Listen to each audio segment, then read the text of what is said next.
Tengan ustedes muy buen día. El tema que vamos a revisar hoy en las teóricas de obstetricia es el de puerperio patológico, que en nuestro medio es muy importante por la mortalidad materna que aún existe en nuestro medio y que es precisamente debido a la cultura, sobre todo la gente del campo, que todavía sigue asistiendo a sus partos en domicilio y solo asistiendo en casos complicados a los hospitales. Las complicaciones en el puerperio patológico las vamos a clasificar en hemorrágicas, infecciosas, psíquicas y misceláneas. Las más importantes son las dos primeras, sobre todo las hemorrágicas, que las vamos a clasificar en hemorragias inmediatas del posparto, que son las que se presentan en las primeras 24 horas, y como posteriormente vamos a ver a las hemorragias tardías que se presentan después de las 24 horas. En las primeras 24 horas es muy importante porque pueden presentarse hemorragias debido a las 4 T's. Estas 4 T son precisamente la primera T por hipotonía toneuterina, la segunda T que es trauma por desgarros del canal del parto, la tercera T que sería por restos placentarios, por lo tanto esta T es de tejido, y la T de trombina por alteraciones de la coagulación. Entonces, en estos casos tenemos que ir viendo los antecedentes. ¿Qué es lo que nos puede causar una hipotonía toneuterina?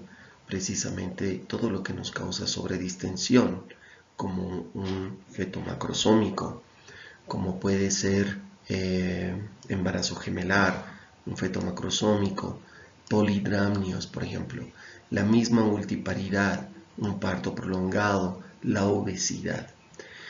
Entre los antecedentes para un desgarro del canal del parto, trauma, tendríamos, por ejemplo, un feto macrosómico, una malposición del vértice fetal, en vez de nacer en occipito púbica, que nazca en occipito sacra, por ejemplo, la utilización de forceps o un parto en avalancha rápido que salga sin la protección necesaria y nos produzca el desgarro, que nos puede producir restos placentarios. Restos placentarios, el tejido sería, por ejemplo, el antecedente de abortos recurrentes, por lo tanto de legrados, de endometritis, de acretismos placentarios en anteriores embarazos y alteraciones de la coagulación en pacientes con antecedentes hemofílicos, por ejemplo.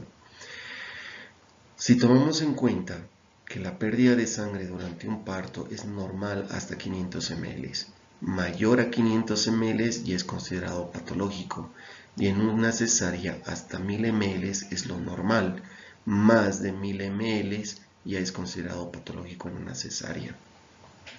¿Qué tendríamos que hacer en el caso de una atonía hipotoneuterina?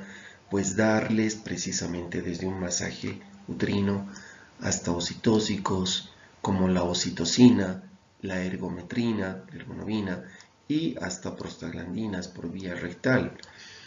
En el caso de desgarros del canal del parto, precisamente suturar los desgarros, en el caso de la vagina, suturar el desgarro cervical en el caso de un desgarro cervical, y en los casos hasta necesarios cuando se producen, por ejemplo, una ruptura uterina a nivel de una histerorrafia anterior, pues a hacer una laparotomía, inclusive podemos terminar hasta en una histerectomía. Y en los casos de restos placentarios, hacer la revisión manual e instrumental que se requiera. Cuando la pérdida de sangre nos lleva a un shock hipovolémico, generalmente estamos hablando de una pérdida que ha superado los 1500 ml clínicamente. En este caso, lo que nosotros necesitamos hacer cuando una paciente viene con una hemorragia puerperal inmediata después del parto entre las primeras 24 horas es calcular el índice de shock. ¿Cómo se calcula el índice de shock? dividiendo la frecuencia cardíaca materna sobre la presión arterial sistólica materna. Normalmente estamos hablando de la frecuencia cardíaca se encuentra en unos 90 latidos por minuto y la presión arterial sistólica es de unos 120. Si nosotros dividimos 90 entre 120, siempre nos va a salir 0 punto y algo. Cuando la pérdida sanguínea es mayor a 1500 ml, estos valores se alteran. La presión arterial sistólica disminuye y puede llegar a ser, por ejemplo, de 80 y la frecuencia cardíaca aumenta, llega a ser unos 110. Entonces, si nosotros dividimos 110 entre 80, nos va a salir 1 punto y algo. Cuando el índice de shock se transforma mayor o igual a 1, significa que esa paciente ha perdido la suficiente cantidad de sangre para necesitar necesariamente de transfusión sanguínea. Ya no va a ser solamente necesario reponer volúmenes de líquidos, es decir, expansores plasmáticos como Ringer, como una solución fisiológica, sino que necesitamos de transfusiones sanguíneas. Necesitamos activar el código rojo, y el código rojo del hospital implica que todo el personal viene a ayudarnos y abrirle una presión venosa central, una periférica, dos periféricas, empezar no solamente la reposición de soluciones, sino ya pedir la transfusión de sangre. Y necesitamos además de una persona que anote todo desde el principio, porque uno de los problemas que tenemos es que cuando pasa todo el problema con la muerte materna o con la salvación de la vida de la madre, recién empezamos a notar todos los hechos que han acontecido y nos faltamos muchos detalles que después pueden ser vitales para un juicio de responsabilidades y de, sobre todo cuando nos culpan de negligencia médica. Tiene que haber alguien que anote desde cómo ha entrado la paciente, con qué signos vitales ha entrado, si ha entrado orientado o no, si tiene familiares o no, si ha podido conseguir los paquetes de sangre, si ha podido venir, por ejemplo, el terapista, si ha venido el anestesiólogo a darnos una mano para poder ahí colocar la presión venosa central. Es decir, tiene que estar todo anotado. Obviamente estas pacientes ya con shock hipovolémico requieren de un tratamiento multidisciplinario. Las hemorragias tardías del puerperio son aquellas que se presentan después de las 24 horas y son precisamente esas pacientes que vienen al séptimo día para su control puerperal a consulta externa y nos indican que hace 1 o 2 días o el mismo día que está viniendo ha vuelto a presentar una hemorragia, generalmente debidas a una subinvolución uterina por hipotonía uterina o porque existen todavía restos placentarios o por una infección, una endometritis.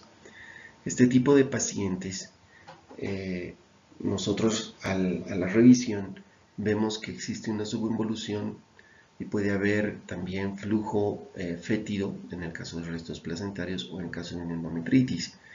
Entonces requerimos de pedirle y descartar si esta paciente tiene restos placentarios con una ecografía y la ecografía nos va a confirmar la presencia o no de restos.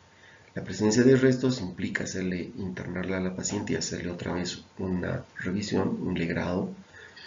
Y si no hubiese restos, ver si simplemente se trata de una subinvolución uterina en la que daremos solamente constrictores uterinos como la oxitocina o la ergometrina, y si hubiese infección también añadirle antibióticos.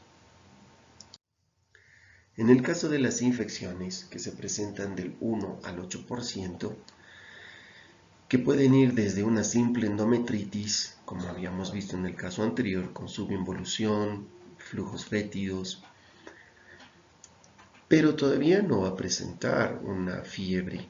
Fíjense que la endometritis se presenta en un 4.1% en las cesáreas y solo un 0.4% en el caso de los partos. Y cuando esta endometritis ya se vuelve una endomiometritis, o una parametritis, ya empieza a haber malestar general, fiebre en la paciente, dolor muscular, en el que ya requiere internación y un tratamiento, en todo caso antibiótico, triasociado, que es lo básico, ¿no? Porque si no hacemos ese tratamiento, esta infección puede virar prácticamente de una parametritis, una anexitis, hasta una pelviperitonitis, hasta llegar a una sepsis puerperal. Los gérmenes que generalmente están involucrados en este tipo de infecciones son los que normalmente se encuentran en el tracto genital y van desde gram positivos, anaerobios, gram negativos.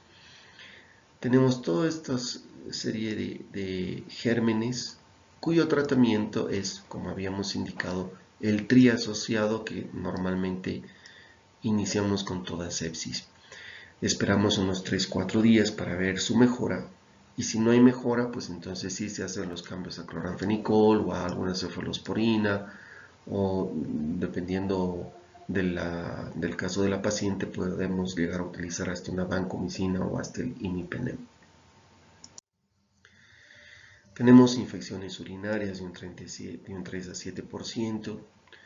Y por el hecho de que la paciente esté en puerperio no significa que no puede hacer una infección urinaria.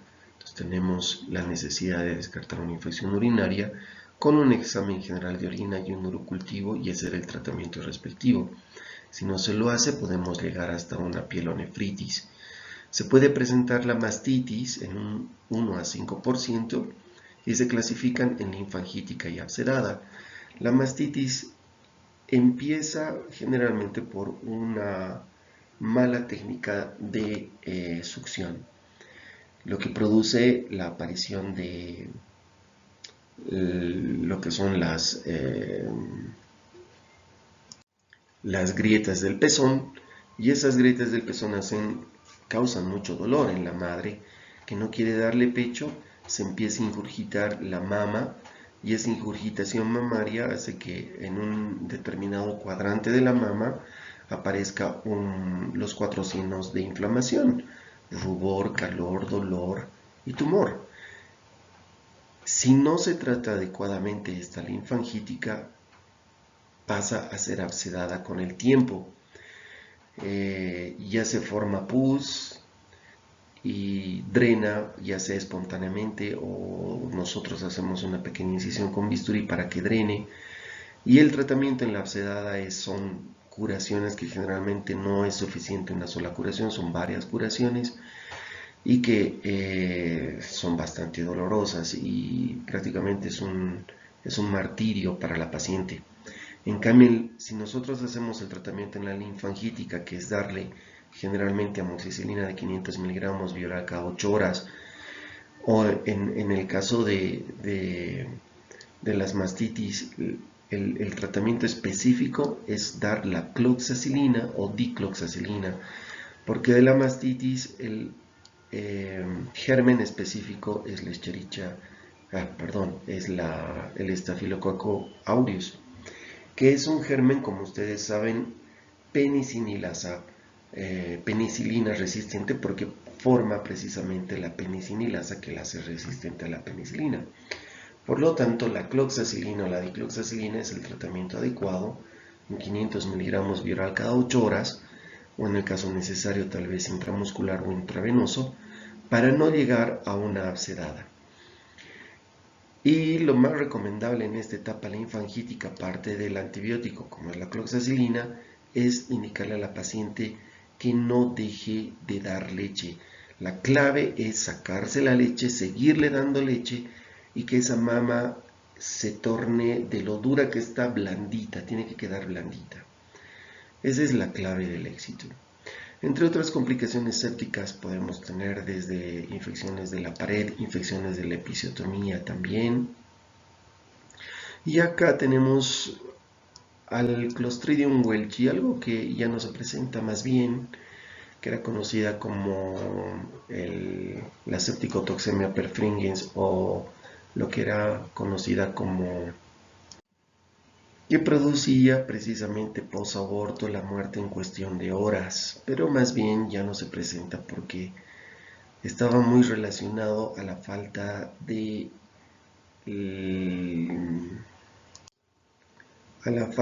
esterilización de los equipos, que actualmente no se ve, y porque además ahora se utilizan los equipos desechables. Pasamos a ver las alteraciones psíquicas en las que tenemos a la depresión posparto y a la psicosis posparto. La depresión posparto generalmente es relacionado por la ausencia ya en el puerperio del bebito en el vientre materno, que pues la madre lo toma como que le falta algo, y esa falta de sensación del bebito en el vientre materno hace que la madre entre en depresión. Además, asociada a problemas, por ejemplo, como de la pareja. Si la paciente es soltera, tiene más posibilidades de hacer depresión postparto. Problemas de índole económico, o prácticamente si es sola, soltera, entonces no tiene el apoyo de la pareja para inclusive cuidar al bebito durante las noches, el cansancio, y todo eso lleva a la depresión postparto. La psicosis postparto está más relacionado a traumas directamente relacionados con el mismo parto en sí. Un parto muy traumático en el que haya durado muchas horas, o de pronto no se le ha dejado a la paciente tener el parto como ella quería. Tal vez ella quería tener el parto sentado o de cuclillas y se le obligó a acostarse, o un umbral muy bajo para el dolor, y resulta que el parto para ella pues ha sido muy doloroso, muy fuerte en relación a otras pacientes, que sí se puede presentar, ¿no? Y entre las misceláneas tenemos las causas médicas. Todas las causas médicas que se les pueda venir a la cabeza. Una paciente diabética tiene que ser en el puerperio igual controlada, o una paciente puérpera, no por el hecho de ser puérpera no puede debutar con una diabetes, claro que sí. O en el caso de una hipertensión, que el trastorno hipertensivo en el embarazo pueda volverse una hipertensión crónica. Hipotiroidismo, hipertiroidismo, todas las patologías médicas hay que controlarlas en el puerperio. Las quirúrgicas, por ejemplo, una paciente puérpera puede hacerte una apendicitis, puede hacerte una colelitiasis. El problema es que todo tipo de dolor abdominal inmediatamente después del parto siempre está relacionado por todos los médicos y por todo el personal de salud con el parto. Es decir, no, es por el parto. El dolor que usted tiene es por el puerperio del útero. Y dejan y menosprecian una apendicitis, menosprecian una colelitiasis. Las anestésicas, que más bien con el tiempo han disminuido, porque el tamaño, en realidad el grosor de las agujas han disminuido bastante para las anestesias raquídeas y peridurales, y las cefaleas postpunción han disminuido mucho, ¿no? Y los hematomas, que se pueden presentar tanto en la pared abdominal como en las episiotomías o en los desgarros de vagina. Entonces, estos hematomas tienen que reoperarse en el caso de la herida operatoria. Tiene que abrirse el hematoma de la episiotomía y hacerle hemostasia y reparar, como algunas de las complicaciones que se presentan.